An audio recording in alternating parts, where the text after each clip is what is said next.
సరిహద్దుల్లో ఉగ్రవాదులు తోకజాడిస్తే మన సైన్యం వారిని బొందబెట్టే వరకు నిద్రపోదని పెహల్గాం ఘటన తర్వాతి పరిణామాలు నిరూపించాయి. పిఓకే పాకిస్తాన్ గడ్డపై ఉన్న ఉగ్రవాద స్థావరాలే లక్ష్యంగా భారత్ జరిపిన మెరుపు దాడులు ఇప్పుడు ప్రపంచవ్యాప్తంగా చర్చనీయాంశమయ్యాయి. తాజాగా ఆస్ట్రియాకు చెందిన ప్రముఖ వైమానిక యుద్ధ విశ్లేషకుడు, చరిత్రకారుడు టామ్ కూపర్ ఈ దాడులపై చేసిన వ్యాఖ్యలు ఇప్పుడు హాట్ టాపిక్ గా మారాయి. భారత్ కేవలం ప్రతీకారం తీర్చుకోలేదని, పాకిస్తాన్ పై పూర్తి సైనిక ఆధిపత్యాన్ని ప్రదర్శించిందని ఆయన స్పష్టం చేశారు. పాక్ రక్షణ వ్యవస్థలు కనీసం పసిగట్టలేని రీతిలో భారత్ అసాధ్యమైన లక్ష్యాలను ఎలా ఛేదించిందో ఆయన వివరించారు. అసలు టామ్ కూపర్ విశ్లేషణలో ఏముంది? భారత్ ఇచ్చిన బలమైన వ్యూహాత్మక సందేశం ఏంటి? ఈ స్టోరీలో చూద్దాం.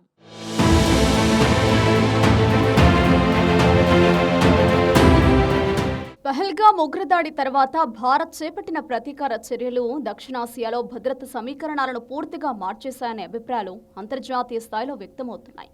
ముఖ్యంగా పాకిస్తాన్ భూభాగంలో, అలాగే పాక్ ఆక్రమిత కశ్మీర్లో ఉన్న ఉగ్రవాద స్థావరాలపై భారత్ చేసిన లక్షిత దాడులు ప్రపంచ దృష్టిని ఆకర్షించాయి. ఈ నేపథ్యంలో ఆస్ట్రియాకు చెందిన వైమానిక యుద్ధ విశ్లేషకుడు, చరిత్రకారుడు టామ్ కూపర్ చేసిన వ్యాఖ్యలు ప్రాధాన్యం సంతరించుకున్నాయి. ఈ దాడులు కేవలం ప్రతీకారం మాత్రమే కాదని, ఒక స్పష్టమైన సైనిక విజయంగా కూడా నిలిచాయని టామ్ కూపర్ పేర్కొన్నారు. భారత్ చేపట్టిన ఈ ఆపరేషన్ను పరిశీలిస్తే అది చాలా ప్రణాళికబద్ధంగా, అత్యంత ఖచ్చితత్వంతో అమలు చేసిన సైనిక చర్యగా కనిపిస్తుందన్నారు.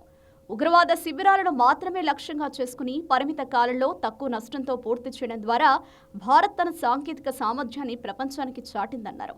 ముఖ్యంగా అసాధ్యమైన లక్ష్యాలుగా భావించిన ప్రదేశాలను సైతం విజయవంతంగా ఛేదించడం ఈ ఆపరేషన్కి మరింత ప్రాముఖ్యత తీసుకొచ్చింది. భారత వాయుసేన పంపిన క్షిపణులు ఉగ్రవాద శిబిరాలను అత్యంత ఖచ్చితత్వంతో ధ్వంసం చేశాయని, అక్కడ జరిగిన నష్టం పాక్ ఊహకు కూడా అందలేదన్నారు. సైనిక పరంగా పాకిస్తాన్ కంటే భారత్ ఇప్పుడు ఎంతో ఎత్తులో ఉందని, దాయాది దేశం ఏమాత్రం ప్రతిఘటించలేని స్థితిలో ఉండిపోయిందని టామ్ విశ్లేషించారు.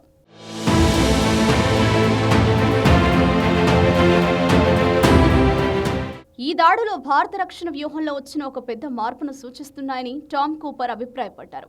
భారత సైన్యం అక్కడి దాకా రాలేదు అని, పాక్ గర్వంగా భావించిన అత్యంత కష్టమైన, అసాధ్యమైన ప్రాంతాల్లోని ఉగ్రవాద శిబిరాలను కూడా భారత వాయుసేన మట్టి కరిపించింది. పాకిస్తాన్లో మీరు ఎక్కడ దాచినా, దేనిపైనైనా మేము దాడి చేయగలం, మమ్మల్ని ఎవరూ ఆపలేరు అనే స్పష్టమైన సందేశాన్ని భారత్ పాక్ పాలకులకు ఈ దాడులతో ఇచ్చింది. భారత్ దాడుల ధాటికి పాక్ సైన్యం భయంతో రక్షణాత్మక ధోరణిలోకి వెళ్లిపోయిందని, వారు చేయాలనుకున్న ప్రతి దాడులను భారత రక్షణ వ్యవస్థలు సమర్థంగా అడ్డుకున్నాయని ఆయన కొనియాడారు. ఈ దాడులు పాకిస్తాన్పై మానసిక ఒత్తిడిని కూడా పెంచాయని టామ్ కూపర్ అన్నారు. సాధారణంగా 2 అణు ఆయుధాలు కలిగిన దేశాల మధ్య నేరుగా దాడులు జరగడం చాలా అరుదు. కానీ ఈసారి భారత్ సరిహద్దులు దాటి ఖచ్చితమైన లక్ష్యాలపై దాడులు చేయడం ద్వారా ఒక కొత్త వ్యూహాన్ని అమలు చేసిందన్నారు. అవసరమైతే ఎక్కడికైనా వెళ్లి చర్యలు తీసుకునే సామర్థ్యం తమకు ఉందని ఇండియన్ ఆర్మీ స్పష్టంగా చూపించిందన్నారు. భారత్ దాడులు కేవలం ఫిజికల్ నష్టం కలిగించడమే కాకుండా వ్యూహాత్మకంగా పాక్ను వెనక్కి తగ్గేలా చేశాయని పేర్కొన్నారు. ఒక దేశం రక్షణాత్మక స్థితిలోకి వెళితే అది ఆ దేశానికి పెద్ద మానసిక దెబ్బగా భావించవచ్చు. ఉగ్రవాద కార్యకలాపాలకు మద్దతిస్తుందనే ఆరోపణలు ఎదుర్కొంటున్న దేశానికి ఇది ఒక హెచ్చరికగా మారింది.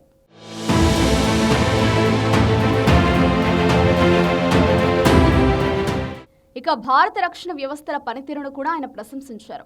పాక్ ప్రతిగా చేసిన దాడులను కూడా భారత్ సమర్థంగా అడ్డుకోవడం దేశ రక్షణ వ్యవస్థల సామర్థ్యాన్ని మరోసారి నిరూపించింది.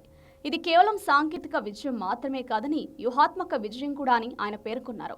ఒకవైపు దాడులు చేయడం, మరోవైపు శత్రు దాడులను అడ్డుకోవడంతో భారత్ ద్వంద్వ స్థాయిలో విజయాన్ని సాధించిందన్నారు. ఈ పరిణామాలు దక్షిణాసియా భద్రతా దృశ్యాన్ని కొత్త దిశగా మళ్లిస్తున్నాయన్నారు. ఇప్పటి వరకు సహనంగా ఉన్న భారత్ ఇప్పుడు స్పష్టమైన ప్రతిస్పందన అనే వ్యూహాన్ని అవలంబిస్తున్నట్లు కనిపిస్తోందని తెలిపారు. ఇది భవిష్యత్తులో ఉగ్రవాదంపై పోరాటంలో ఒక కీలక మార్పుగా మారే అవకాశం ఉంది.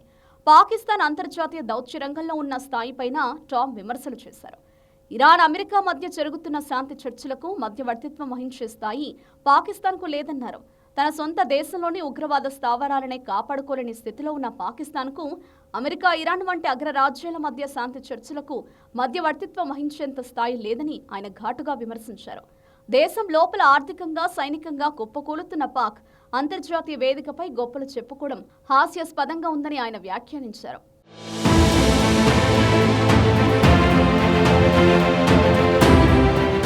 గతంలో ఉగ్రదాడులు జరిగినప్పుడు భారత్ కేవలం నిరసనలకు పరిమితమయ్యేది. కానీ ఇప్పుడు కొట్టి తీరుతామనే పంథాను ఎంచుకుంది. ఈ వ్యూహాత్మక మార్పుని టామ్ కూపర్ ప్రత్యేకంగా ప్రస్తావించారు. ప్రణాళికాబద్ధమైన ప్రతిస్పందన ద్వారా భారత్ తన సరిహద్దులను ఎంత పటిష్టంగా కాపాడుకోగలదో నిరూపించిందన్నారు.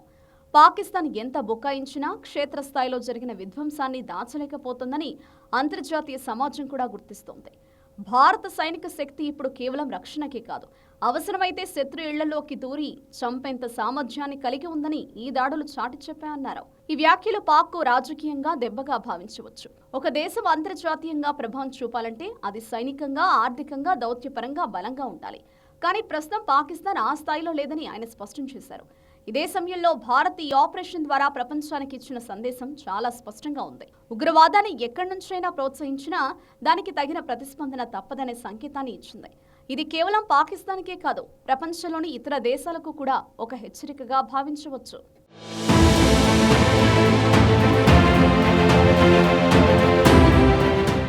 మొత్తానికి పెహల్గాం ప్రతీకారం పాకిస్తాన్కు కోలుకోలేని దెబ్బతీసింది.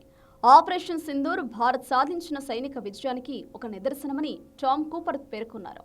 పాక్లోని ఉగ్రవాద శిబిరాలు కనుమరుగయ్యే వరకు భారత్ తన పోరాటాన్ని ఆపదని ఈ దాడుల ద్వారా స్పష్టమవుతోంది.